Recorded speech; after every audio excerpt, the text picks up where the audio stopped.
Dear children, this is the second module. In this module, we are going to discuss some tuple operations and tuple slicing.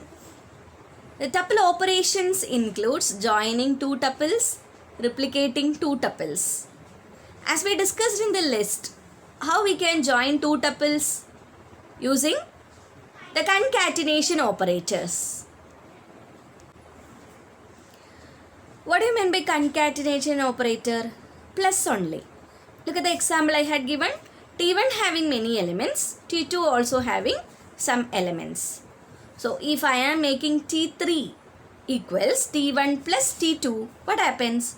The second tuple elements will be append or will be joined with the end of the first tuple. Only one thing you have to remember is you cannot add or you cannot concat tuple with any other type like int, complex, number, string or list. That is invalid. If you want to add a tuple with the other tuple with one value only, and if you have you can write the statement like T1 plus within the bracket 20. So what happens? 20 will be added to the tuple, that is T1, as the last element.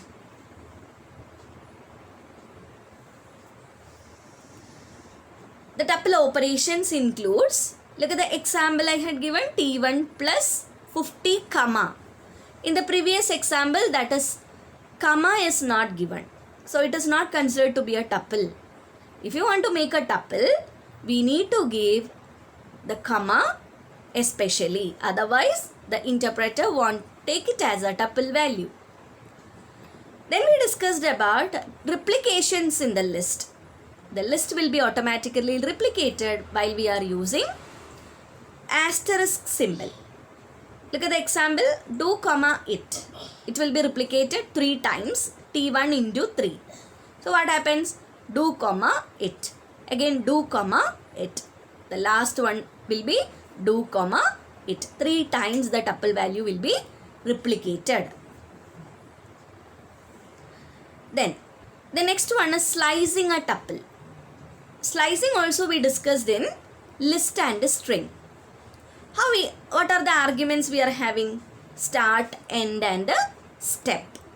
The start index, end index and step value we can give. It is very similar with the string and list. The start value, the interpreter will include the start value, whereas the interpreter will exclude the end value. It will take end index minus 1. It will take the end index as end index minus 1. And the step value. Look at the example, many examples I had given here. Can you predict the values for each one? Try to do all these examples in your PyDroid so that you can easily know how it acts. I think you are all clear about what are the similarities. While looking through the examples, the slicing of tuples are very similar with the list. My dear children, in depth we will discuss in the next module. Thank you.